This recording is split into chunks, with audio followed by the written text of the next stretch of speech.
Tonight was a pretty quick game. Is that kind of, it's not great for you guys? Just the fact that things just sort of after the first couple innings, things just weren't quite right offensively. Yeah, great pitching by Luke, 4-0. Christian, great performance by him. Great performance by Griffin. I think that's as close as Griffin has looked, and the team's designed that way and built that way, and very happy with the win tonight against a top 30 RPI team. Did it feel good to see some offense early? 'Cause I know Yeah, it was great. We were on it.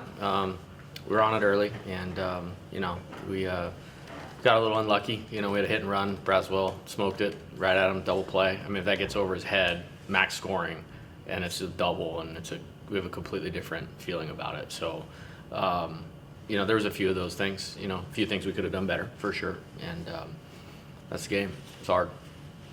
I mean, how you mentioned it a little bit there, but just how important was it for Griffin those last few Awesome. outs to get? Huge for our team. Huge for our team. Huge for him. Know what's in there. Trust him. I mean, it's a tight game against, again, a team that's only played great teams so far on their schedule this year and won. So we need him, and that was the highlight of the night for me. Did their starter do anything different after those first two innings that changed things? Yeah, I don't know. He's a good pitcher. Yeah. I know Ashton's played a couple games already. Yeah. His first start today. What did you see out of him? I love him. I think he's a star in the program, in the future of the program. I mean, I get very optimistic, about a bright future with, Steven, obviously, Ashton, Jake Brown.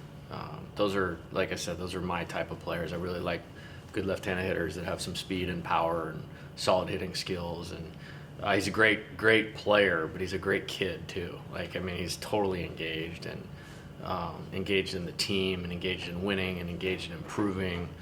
And, he just deserved to play a little bit. And we have guys in that boat. I feel like we talk about it almost every game. And I thought he did a good job tonight. I mean, hit a ball hard and low in the first at bat with a man in scoring position, 2 outs, got a hit, and then guy made a nice pitch on him on the third at bat. And then, Jake's one of his specialties is his speed and defense, so we turned it over to him. But very happy to get him in there and get a start because he's going to start a lot of games here. Steven continues to hit Yeah, he St. does. Milam. So what's been sort of the key to his consistency, I guess? He's confident,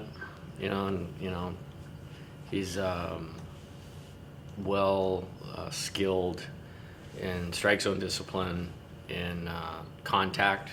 I think he knows his swing. I think he can make adjustments. I don't think he gets rattled easily. I mean, I just think it's one pitch goes off, and sometimes that'll take guys off course. It doesn't with him. Luke put a couple guys on in the fourth to kind of start off there, and then strikes out 3 in a Yeah. row. I mean, does his heart rate ever get above 60? He's the best. Yeah, he's awesome. I think, again, for me, I might have, if I'm repeating myself, I apologize, but the story of tonight is the pitching, and it's a little more in-depth than just the pitching. It's first and second, nobody out, strikeout, strikeout, strikeout. It's first and third. Great pitch by Christian. If you go back and watch that was perfect, and then we get the double play ball. And then Griffin coming in a tight spot, and then boom, boom, boom. And love to see that. We're going to win a lot of games when they don't score any. Do you feel like Christian's getting closer and closer to where you envision him getting to? Yeah, I think he's doing good. I think, first outing was really good. I think he gave up a tough luck run, if I remember right, like a kind of a high bouncer that there was no play on. Second outing was great. And then the third outing, I threw him the very next day I want to get him some mound time because I do think he's going to be really good. And maybe wasn't as good that day, but then was good in Houston.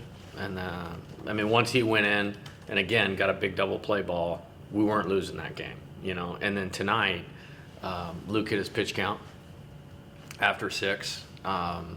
They're kind of similar. You may not see us use them after each other a whole lot, but obviously with the results on the board, it was hard to argue. And got the first guy out. Again, that's so important coming out of the pen. Gave up a couple hits and made a big pitch. And then, got, I think, 2 strikeouts there to start the 8th. So really happy for him and happy for us. I mean, those two pitching their capability makes us a different team. They make Griffin and Christian, sorry. Sorry, no, my bad. Just with Gage tomorrow, I know he went about 70 last weekend. Just how close do you guys feel like you are to getting him? I guess. I hope I hope we just make progress on that. Send him home in the third inning tonight so he can get a good night's sleep and be ready to go. So hopefully a couple more hours of sleep, and the rest of our team gets him 20 more pitches or so. That's a real thing. You sent him home after. Oh yeah, absolutely, yeah. Do you usually do that with your guys? Well, I mean, the late start, kind Okay, of probably gotcha. contribute to that. We didn't take a few guys on Wednesday night so they could get a good workout and a good night's sleep. He was one of those. We left Luke behind the other night, and I wouldn't say it's normal. And most of them kind of fight me on it, honestly. Like they always want to be with the team, but if you're going to be about preparation, then be about preparation. And it's a guy you're not going to put in the game tonight. And those guys told me. They were all watching the game together on Wednesday, and we're coming back and jumping up and down and high fiving. And they're like, "Coach, we felt like we were in the dugout." So you love hearing about that stuff. So with your meeting with Holman in the fourth, what was sort of the message that you? Just get reset. I mean, I thought, I thought he executed the pitches he needs to. I don't think those guys should have been on first base. Like, let's just put it that way. And he's just got such good composure. You know what you're getting out of him. So it was like, hey, I'm just gonna assist you in just helping you be yourself. That was all I went out there to do. Is just to remind him to take it a pitch at a time, not try to do it all at once and overthrow and those types of things. He doesn't even need the meeting, but just in case, wanted to give him a little reinforcement to, be Luke Holman. Do you think the strike zone was a little weird tonight? Yeah, I'm not allowed to comment on that. But Jeff's an Omaha umpire. He's one of the best in the country. I don't know if he's the best because there's a lot of good ones, but he's one of the best. I mean, he was in Omaha often. He's in Omaha often, and I really respect him. I think he's a great umpire. Braswell keeps producing on offense. It's He gotta did. feel good, right? Yeah, it was good. I mean, he smoked the one in the second inning, I think, first or second inning, and then tough luck. I mean, he was just a hair away from having 2 for 3 night and 2 extra base hits, and so I think it was a good night for him. Would you like to see your guys be a little bit more patient, or is it just trying to square up the good pitches? Yeah, I think it's a tough question to answer because I want them to enjoy winning tonight. I don't really want to get into what we need to do better. I mean, I will with them, but I don't want to do that tonight.